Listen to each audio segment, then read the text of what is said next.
announce of the President of the GAA, Barry McCarthy. Projection had it. Limerick, Munster champions, 5 in a row. Well done, Limerick.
went to 11 points down at the break.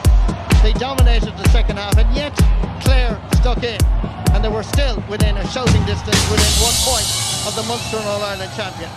Limerick, Munster champions, 5 in a row. Marty and Brendan, thank you very much for that, and such scenes here. They had to have take two, the Limerick fans did, but they're going to make the most of them, no doubt about that. Shane, even more history for your county. Incredible, Joanne. You know, people for a long time in Limerick, you know, there was no success whatsoever. You know, to win 5 in a row Munsters is just, it's unbelievable. The job that John, Paul and the management team have done to this special group of players is just second to none. They won by a point today. I know we'll come to the talking point at the end for a finish, but to be able to win all these games that they've been by 1 and 2 points, it takes something special, and they're a special group. Okay, we'll get more on that from you. We'll get Anthony's reaction to Clare's defeat as well. Joe Canning, man of the match today. There wasn't much of an argument about this, was there? No, Aaron Gallant for us, man of the match today. In fairness, Cian Nolan got in at the last minute, couldn't do much with him. So yeah, fair play to Aaron. He showed his work for Limerick today. He certainly did. Not for the first time. Aaron Gallant is man of the match on Munster final day, and he's with Damien. Particularly performing well in the first half, and then when they came roaring out in the second half, he was there. Yeah, listen, we said it at half-time, he was just given an exhibition throughout the whole game from minute one. You know, in fairness to Shane Murray, when he did come on, he done quite well. The first ball he went in, he won it, but I mean, he was the man early days. He was the man that kept Limerick in the game. To be fair, the ball that was going in was unbelievable. I have to say that now as well, and he did reference that as well, but he's downplaying it. It's what he did when the ball came in was just, you know, with all, Joe, myself, anyone that played in the forwards, you dream of getting ball like that. But David Reedy was unbelievable in the second half. Great ball in. At this stage, Cian Nolan, he was on a yellow card. He couldn't take him down. He stuck it into the back of the net. It's the diagonal ball that probably killed Clare throughout the whole game. He was a man on fire. I have to say that, Joanne, it's very easy for us to stand up here in a fancy box and talk about the game that we love. But Clare got it wrong today. Right, Cian Nolan, it's his first day out, throwing him into a Munster final and then leaving him there for 55 minutes. You know, Shane Murray, the change should have been made earlier, and you know, he had one of them days that we'd all only love to have a Munster final. In fairness to you, Shane, you did argue that the ball in the first half was a bit wide. That was the best ball in terms of near the goals, and once he won it, then the goal is on. But I agree with you, like, I wouldn't mind starting Cian Nolan because he has played a good lot. But he should have been gone at that stage. No, look at the young lad is only there to do his best. He should have been gone, Joanne. The change was there. We had Shane Murray, we had Paul Flanagan. They both did really well when they came on. That change should have been made. But in fairness to Cian Nolan, right?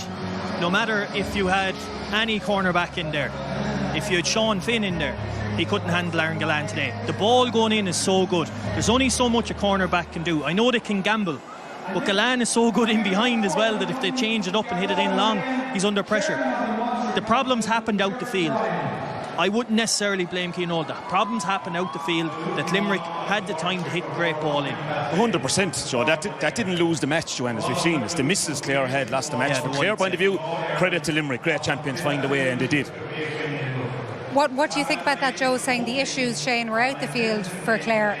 I couldn't agree more with him, but what I'm saying is, I'd agree with Dalo. Start, no problem, but I mean, make a decision, make a substitution earlier on. That's just a big thing. As I said, very easy to do it from here, but it was quite obvious today. From Cian Nolan's point of view, because this is going to be difficult for him, isn't it? I think he nearly looked relieved when he was finally taken off. Maybe so, and it's an awful baptism of fire to fire a guy in and a guy of Aaron Gallant's calibre. I think maybe to just put Adam Hogan in there first, but anyway, it is what it is, and he tough yo, keep it there to fight. End of the day, the wides near in the fourth quarter cost Clare. The wides beat us, and the balls dropped short and the balls blocked down. Yeah. We lost the game. These men in green are used to making history, and they've done it here on their home patch. So Declan Hannon about to put his hands on the Mickey Mackey Cup once again. So back to Marty. Yes, indeed. Look at that for a sea of green and white. As once again, another chapter in the story of Limerick hurling continues on with this golden era. They're an exceptional group of hurlers. They were tested this afternoon, and they responded magnificently with a great second half performance. And nothing or anyone can take that away from John Kiley, Tom Morrissey and the rest of the Limerick squad. It really is a special moment Aaron Gillan deservedly gets man of the match in this Munster hurling final. And John Kiley, remarkable managerial career, 7 years in charge, and certainly finding it difficult to believe the moment. Ger Ryan, chairman of the Munster Council, hands over the Mick Mackey Trophy in the presence of the president of the GAA, Barry McCarthy, to Declan Hannon. Limerick, Munster champions, 5 in a row. Well done, Limerick.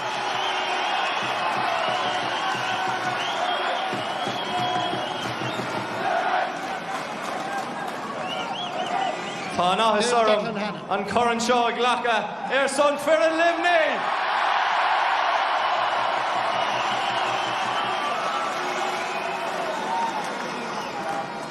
I'm not going to delay you too long today because I can feel the party atmosphere bubbling over already. So just to John Kiley, the management team that he's put in place over the last number of years to give us everything we need to perform on the pitch today, to do 5 in a row in Munster. John, the entire management team, thank you very much.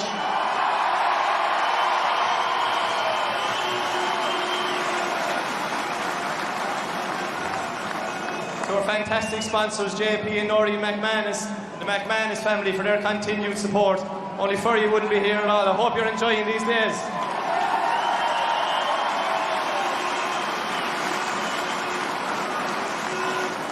To the Limerick County Board, who do everything possible, again, to put us onto the pitch in the best way we can. To Mike, Sean, Seamus, thank you very much and the best of luck for your term.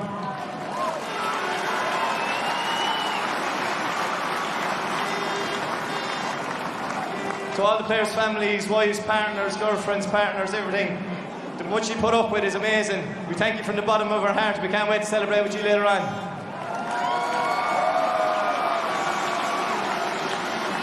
To today's match officials, no doubt a very tough game to ref. The conditions, the tightness of the game, just congratulations, you did a very, very good job.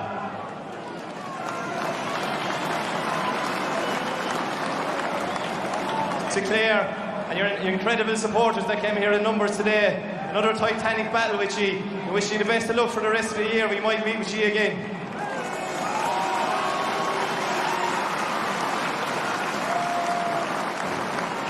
And finally, to the most fantastic supporters in all of Ireland.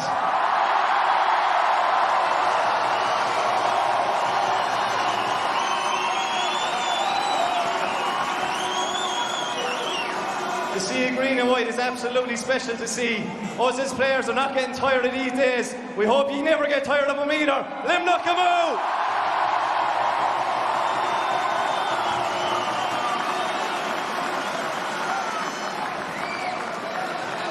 You would imagine that Declan Hannon would be getting bored of all these trophies he's to lift, but no, he looks like he's enjoying every single second of it. Why not? Such an incredible record for John Kiley. 12 finals. 12 victories. That's just unbelievable, Shane. Oh, it's incredible. You can only dream of days like this. I remember 2013 when we played Cork here in the Munster final. Hadn't won one in a long, long time. And the scenes here are nearly better, and that's after winning 5 in a row. You know, what the management team have done, I keep going back to it. You know, they have the best management team in the country. You know, the best psychologist, the best manager, the best coach, the best selectors. They have a fantastic county board, a fantastic sponsor, all pulling in the one direction. That's the difference. Everybody's pulling in the one direction. As I said earlier, there's no difference. The fact that you're winning all these games by 1 point, by 2 points, that makes a massive difference. They're going anyway, the crowd here behind me are going wrong. He's fairly milking it now. Dano, turn around there, turn around there, turn around there. I'm sure you can see that behind us. They're dancing just like Shane Dowling here is in the Gaelic grounds, and why not after that? The year is only started. I'd say stop dancing, Shane. Stop dancing. Anthony's remind them there's still a way to go in this championship.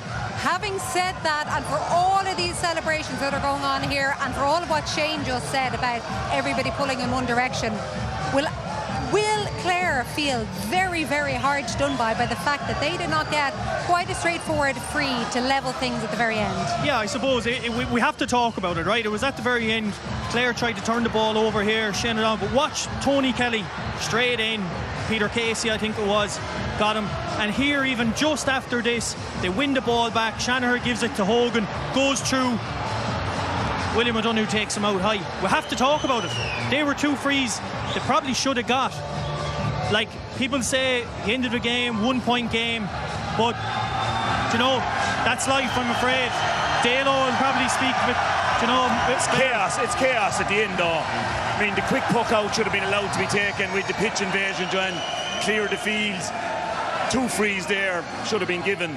I still not whinging about it because we miss so much. You don't deserve to come out on top in a game like that. But still played heroically and have to learn from this year as opposed to last year. It's like I'm in House Limerick here. There's like a nightclub going on behind us. Well, Damien Lawler is about to attempt the impossible and communicate with the Limerick manager, John Kiley. John, I guess you'll remember days like this when you're 80, 90. If you get that long, please God you will. I hope I'll remember them. No doubt they're special, you know. Everyone knew this was going to be just different, you know. And when we arrived today, coming up the Innes Road, we were met by a sea of Clare jerseys and tens of thousands of people from Clare. And, you know, it made the hair stand in the back of your neck. You knew you were heading into something that was going to be very difficult. And it turned out exactly that way. You know, we probably were that little bit better, but we just found it hard to shake them off. You know, they're a very united team. They're a very top quality side. And, you know, they've shown that in the last number of years they've been getting better and better with every season. We knew today was going to be a massive challenge. So just thrilled for my boys. I think they showed tremendous resilience. Our bench gave us a huge impact today. I think it was the difference really in the finish. Thrilled for Adam English. You know, they've suffered a very difficult 24 hours with his uncle passing away yesterday morning, and for him to come on and play as he did, you know, I think he gave a fantastic testament to his uncle, you know. So I'm delighted for him, delighted for the group, delighted for Paul and all the coaches, Caroline and all the backroom staff. They did a tremendous job getting preparing the boys for today, and the boys paid them in spades. One last question for you. They probably missed maybe 2 goal chances in the first half. At half time, what did you do to regroup? Because they never got a sniff really until the very end. Not an awful lot, to be honest with you. You know, we felt at half time our aggression levels and our urgency under the breaking ball was just that bit off, and they were winning the breaking ball, particularly on their own puck out, and we weren't doing well enough on it. I think we rectified that in the second half. Paul identified it and we sorted it. Other than that, you know, we just found more energy, you know, we found more cohesiveness. You know, we probably should have had a few more points on the board, maybe a goal, but listen, just delighted to get the win. It was an incredible victory, and I think, you know, for the boys to have won 5 Munster titles on the trot is a remarkable achievement for this bunch of men, and something that can never be taken from them. John, 12 finals, 12 wins. Congratulations to you and your players and backroom team. Well done. Thank you very much indeed. Thank you. Yeah, congratulations to John Kiley, congratulations to Limerick. Quite possibly not the only piece of silverware that the man beside me is going to be picking up this year after the season he's had. Tom Morrison, congratulations. To win 5 in a row, you keep making this history. Does it just keep feeling as good every time? Yeah, definitely. You know, you don't have to look at my reaction to see how good it feels. I think if you look out behind us, they were... Don't get them started again, Tom. You know, even you say 5 in a row and you say, does it feel as good every time? I tell you, if you ask anyone, this is very reminiscent of coming back to the Gaelic grounds after 2018, winning our first All-Ireland after 45 years. So I tell you, we don't get tired of it, and they definitely aren't getting tired of it either. Certainly not. This man beside you, you broke his heart today, Anthony. They're breaking my heart regularly now, Joanne, but a team I hugely admire, you know, and keep finding the answers, Tom. Half time, down a goal, Clare probably doing most of the hurling according to the stats. What's the talk? Yeah, to be honest, the talk wasn't like we felt we were going okay, we felt we were going well. You said Clare were doing most of the hurling. I actually felt like we were well in the game, you know. I felt it was 50-50, you know, and it pretty much was. Only they got that, I suppose, you know, a fortuitous goal off the upright, and they reacted fastest and they were that goal ahead. But other than that, like we were just matching them, or they were like, you know, it was very, very even. But it was just, you know, stay relaxed and stay doing what we're doing, and, you know, maybe just be a bit more aggressive on breaking ball, and I think we just tidied that up and we got on a bit more possession and were able to get a few more attacks and a bit more clinical in front of goal then. Was that the message at half time, to be more aggressive? Because your half back line and your midfielders definitely became more aggressive at the start of the second half and pushed up a little bit more. Yeah, I think so. You know, I felt we were positioning actually was very well, it was very good, but you know, I think we just left maybe 1 or 2 balls, easy possessions, you know, as a player that you'd expect to be gathering and, you know, starting an attack, and we probably just weren't picking up those balls, and we were letting them drop, or they were getting a hurley, and or we just weren't strong enough with our body to make sure that we did get those balls. And, you know, that was pretty much the message, you know. you got to mind the ball and you got to be aggressive and make sure that you do get it, even if it is an easy possession. That you could, I suppose, they were getting a lot of there, maybe joy off that, and we felt that we could just get a foothold in that. That we get a good, I suppose, second half going forward, that would work for us. Tom, I referenced there afterwards, Limerick are winning all these games by 1 point or 2 points. It can't be a coincidence. It's not a coincidence. Why is that? Like, what you put it down to? Coming down the home straight. There was savage belief inside in that group. Even since I've gone, it's gone on to a different level. And all these games, 1, 2 points. That's why. Maybe that is the reason. It's probably maybe built over time, Shane. We've been involved in a...